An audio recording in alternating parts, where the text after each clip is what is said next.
Assalamualaikum warahmatullahi wabarakatuh. Balik lagi dengan saya Meisa Miasih dengan NIM 18622 01043 dari kelas 6 Shift 3. Nah, pada kesempatan kali ini saya bakal ngejelasin ke teman-teman tentang materi saya, yaitu teori perilaku konsumen. Nah, semoga dapat dipahami dan bisa dimengerti oleh teman-teman semua.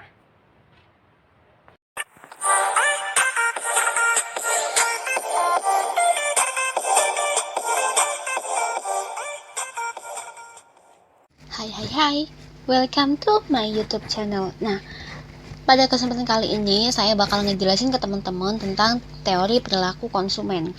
Nah, pengertiannya itu apa sih, Kak? Teori perilaku konsumen itu apa sih? Kenapa kita harus ada teori-teori perilaku konsumen? Nah, perilaku konsumen menurut Kotler dan Keller tahun 2009 di ayat 166 itu merupakan studi tentang bagaimana individu atau kelompok dan organisasi memilih atau membeli, menggunakan, dan bagaimana barang, jasa, atau ide atau pengalaman untuk memuaskan kebutuhan dan keinginan mereka. Sudah jelas ya di sini bahwasanya teman-teman di sini itu merupakan suatu kebutuhan lah gitu yang biasanya berfungsi itu untuk memuaskan keinginan konsumen atau keinginan para pelanggan seperti itu. Nah, sementara menurut Sunyoto tahun 2012, perilaku konsumen yang dapat didefinisikan kegiatan-kegiatan individu yang secara langsung terlibat dalam mendapatkan dan mempergunakan barang-barang atau jasa, termasuk di dalamnya proses pengambilan keputusan pada persiapan dalam penentuan kegiatan-kegiatan tersebut. Teman-teman udah pasti tahu dong dari kata-katanya udah sangat bisa ditelaah bahwasanya yaitu sebagai penentu kegiatan-kegiatan yang termasuk di dalamnya itu pengambilan keputusan seperti itu ya. Nah, faktor-faktor yang mempengaruhi perilaku konsumen menurut Kotler dan Keller tahun 2012 yaitu yang pertama ada yang namanya faktor budaya, yang kedua faktor sosial, yang ketiga faktor pribadi, dan yang keempat faktor psikologis. Nah, kita ulas dulu nih satu-satu. Faktor budaya itu apa sih? Nah, faktor budaya itu terdiri dari biasanya yang pertama itu budaya. Budaya itu merupakan faktor yang paling menentukan dari keinginan dan perilaku individu. Nah, perilaku individu ini dapat dipengaruhi dari lingkungan, keluarga, dan institusi lainnya ataupun lingkungan ya.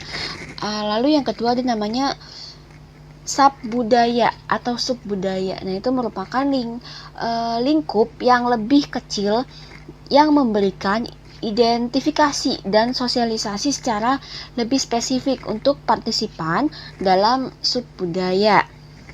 Yang ketiga ada yang namanya kelas sosial. Nah, kelas sosial itu merupakan lingkungan yang memiliki tingkat cenderung setara dan bertahan lama dalam suatu masyarakat yang saling berbagi nilai, minat, dan perilaku yang sama. Nah, yang kedua ada yang namanya faktor sosial. Itu biasanya terdiri dari kelompok referensi, yaitu yang merupakan keseluruhan kelompok yang mempengaruhi secara langsung atau tidak langsung terhadap sikap dan perilaku konsumen. Nah, kelompok referensi terdiri dari yang pertama itu biasanya kelompok primer seperti keluarga, teman, tetangga, dan rekan kerja. Lalu ada yang namanya kelompok sekunder, yaitu masyarakat.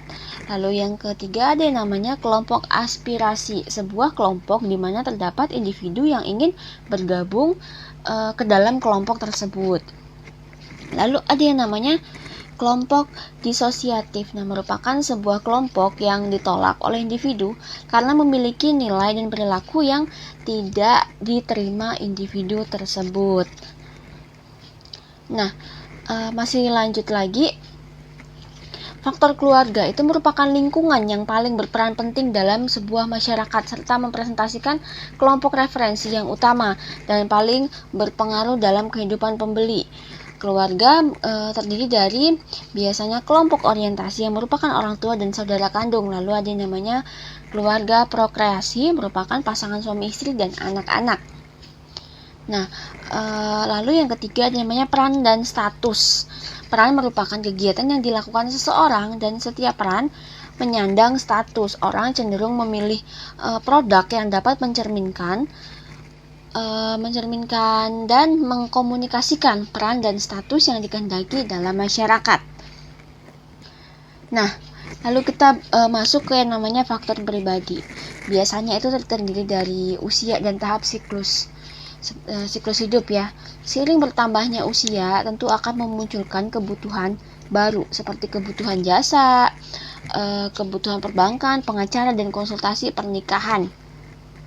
Lalu yang kedua ada pekerjaan dan keadaan ekonomi. Nah, keadaan ekonomi sangat mempengaruhi pilihan barang dan jasa yang akan dikonsumsi oleh setiap individu. Nah, lalu selanjutnya ada kepribadian dan konsep diri. Dengan adanya kepribadian dapat menjadi suatu variabel nih dalam menganalisis perilaku pembeli.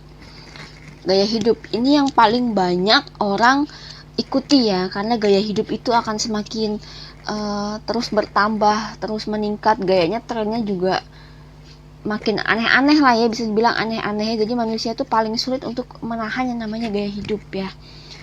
Itu biasanya tuh pola hidup ya yang tergambar dalam kegiatan, minat dan pendapat dari setiap individu. Nah, gaya hidup ini menggambarkan interaksi individu dengan lingkungannya. Sangat berpengaruh ini ya, terutama untuk kamu muda sekarang ya. Gaya hidup jangan terlalu diporsir lah ya, menyesuaikan lah, jangan terlalu dipaksakan untuk mencukupi yang namanya gaya hidup. Nah, ada namanya faktor psikologis. Psikologis itu biasanya kan lebih ke kayak mental ya, ataupun masalah karakter orang seperti itunya.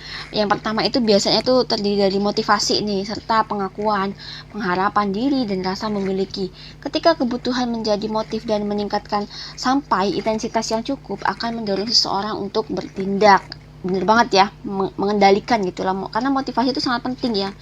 Lalu ada namanya persepsi, merupakan suatu proses ketika seseorang memilih, mengatur, dan menerjemahkan informasi yang ada untuk menciptakan gambaran dunia yang berarti. Nah, ada namanya juga pembelajaran.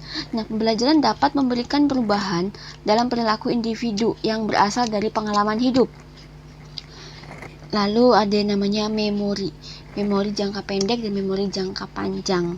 Nah, memori jangka panjang itu merupakan memori yang paling diterima dengan membentuk model asosiatif, di mana dalam model tersebut seseorang menganggap pengetahuan tentang merek konsumen merupakan informasi dalam memori dengan berbagai asosiasi yang saling berhubung. Dari sini jelas banget ya. Jadi sebisa mungkin kita merekam, ini si customer ini perlunya seperti ini, si customer itu kebutuhannya seperti itu. Jadi kita udah tahu karakternya karena kita udah pernah mengingat gitu loh, bahwasanya customer ini pernah datang ataupun yang lainnya seperti itu. Nah, perilaku konsumen dilihat dari pengkonsumsian produk, dibedakan menjadi dua. Yang pertama ada perilaku konsumen rasional. Nah, konsumen dikatakan rasional jika memperhatikan beberapa hal seperti: yang pertama, produk tersebut bisa memberikan kepuasan dan nilai guna yang optimal. Lalu yang kedua, produk tersebut memang dibutuhkan oleh konsumen. Dan yang ketiga, kualitas produk terjamin atau baik. Harga suatu produk sesuai atau setara dengan kemampuan yang dimiliki konsumen. Serta perilaku konsumen irasional. Nah, contohnya yaitu tertarik dan terpukau pada promosi dan iklan. Wah, saya banget ya. Pasti teman-teman juga gitu ya. Lebih tertarik dengan yang namanya promosi. Padahal kita nggak butuh-butuh banget, tapi kita beli gitu. Karena apa? Karena promosi. Nah, gitu ya. Lalu ada namanya merek yang dimiliki hanya merek terkenal. Terus mengutamakan gengsi atau prestise. Ini sering banget lah ya, nggak usah jauh-jauh, pasti teman-teman ataupun saya pribadi sendiri pasti sering banget yang namanya kita nggak perlu banget, tapi kayak wah ini merek misalkan kosmetik ya, kita merek si A, merek si B, ini yang A ini nih sangat terkenal gitu ya, padahal kita cocoknya dengan merek B, tapi karena merek A ini lebih dikenal banyak orang dan kelihatannya lebih wah gitu ya, akhirnya kita beli padahal kita nggak cocok, misalkan seperti itu ya. Terus kita juga tuh mengutamakan gengsi, si dia punya masa aku nggak punya sih, kan gitu bahasanya ya. Contohnya seperti itu. Tapi balik lagi ke teman-teman bahwasanya sesuatu yang berlebihan itu juga tidak baik. Jadi ya jangan terlalu mengutamakan gengsi ya. Itu untuk pesan-pesan aja sih. Karena yang namanya taraf hidup itu akan semakin meningkat seperti itu. Jadi sebisa mungkin ya meminimalisir lah ya. Karena kita sebagai penjual juga pastinya pengen bahwa si customernya harus beli gitu ya.